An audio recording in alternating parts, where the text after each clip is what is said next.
नमस्कार दोस्तों। अभी मैं वर्कआउट कर रहा था और वर्कआउट करते करते मुझे एक बहुत ही इम्पोर्टेंट कॉन्सेप्ट ध्यान में आया, तो मैंने सोचा आपसे डिस्कस कर लें। Farmer arrest. जी हाँ दोस्तों, फॉर्मर अरेस्ट एक बड़ा ही इम्पोर्टेंट कॉन्सेप्ट है जो कि एक हिडन कॉन्सेप्ट है भारतीय नागरिक सुरक्षा संहिता में। फॉर्मर अरेस्ट को स्पष्ट रूप से कहीं भी नहीं बताया गया।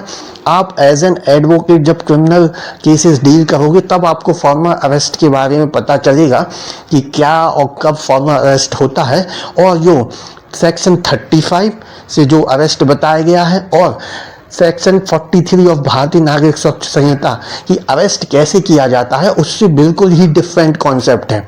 तो इसको हम एक एग्जाम्पल के माध्यम से समझेंगे कि सपोज कोई एक पर्सन है, उसने 2 अपराध किए हैं। एक अपराध उसने 2021 में किया है, एक अपराध उसने 2024 में किया है। ध्यान से देखिएगा, वो 2021 वाले अपराध के लिए जेल में सजा काट रहा है, राइट। अभी वो जेल में है। और 2024 में जो अपराध किया था, या तो उसने जेल से बेल में निकल के किया था या फिर पहले कर दिया था, फिर वो जेल गया होगा। तो 2024 में जो उसने अपराध किया है उसकी अभी इन्वेस्टिगेशन चल रही है, और इन्वेस्टिगेशन के दौरान पुलिस को पता लगता है कि जिस पर्सन ने ये अपराध किया है वो तो ऑलरेडी जेल में है, वो तो ऑलरेडी जुडिशियल कस्टडी में है। तो वो क्या करेगा, माननीय जो संबंधित न्यायालय है जिसके ऑर्डर से वो जुडिशियल कस्टडी में गया है, जेल में गया है, वहाँ पे वो उसकी कस्टडी मांगेगा ताकि वो अपने इन्वेस्टिगेशन को आगे बढ़ा सके। तो जब पुलिस कस्टडी मांगने जाएगी तो उसके पहले एक एसेंशियल कंडीशन पूरी करनी होती है कि आपको जो एक्यूज्ड है जिसकी कस्टडी मांगी जा रही है उसको संबंधित न्यायालय के सामने प्रस्तुत करना होता है। अब वो तो ऑलरेडी जेल में है, तो उसको कैसे अरेस्ट किया जाएगा। और आपने सेक्शन 43 भारतीय नागरिक सुरक्षा संहिता में पढ़ा है, to arrest means to touch और confine the body of a person, right. जब तक वो अपने हाथ से कुछ कंडक्ट ना बताए कि मैं अरेस्ट कर रहा हूँ, उसके पहले टच और कन्फाइन करना जरूरी होता है।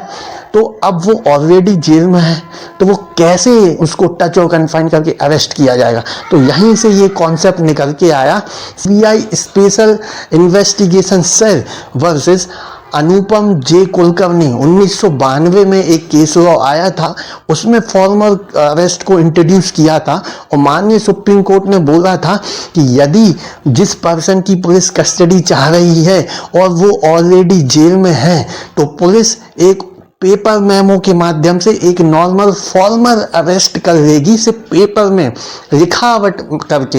एक्चुअली अरेस्ट नहीं कर रही है, वो तो ऑलरेडी जेल में है। तो यहाँ पे एक फॉर्मली अरेस्ट कर लेगी, एक पेपर मेमो बनाएगी और कोर्ट के सामने प्रस्तुत कर देगी, और कोर्ट से सेक्शन 302 भारतीय नागरिक सुरक्षा संहिता में प्रोटेक्शन वारंट जारी करने की रिक्वेस्ट करेगी। कोर्ट को after considering the fact of the case लगता है तो उसको प्रोटेक्शन वारंट इशू किया जाएगा, और फिर वो कोर्ट के सामने हाजिर होगा, उससे कस्टडी मांगी जाएगी माननीय कोर्ट से, ठीक है। और कोर्ट को लगता है तो वो कस्टडी देगा, अदरवाइज वापस जेल में चला जाएगा, राइट। कॉन्सेप्ट तो ये है। तो ये फॉर्मल अरेस्ट का कॉन्सेप्ट था। इसी से एक प्रोटेक्शन वारंट का कॉन्सेप्ट निकल के आता है, जो कि मैं ऑलरेडी इसका वीडियो बना चुका हूँ। आप जाएं और देखें, और अगर आपको पढ़ाई से फुर्सत मिले तो थोड़ा वर्कआउट भी करें, जिससे आप थोड़ा सा फिट रहें और माइंड आपका तंदुरुस्त रहे। मिलते हैं नेक्स्ट वीडियो में।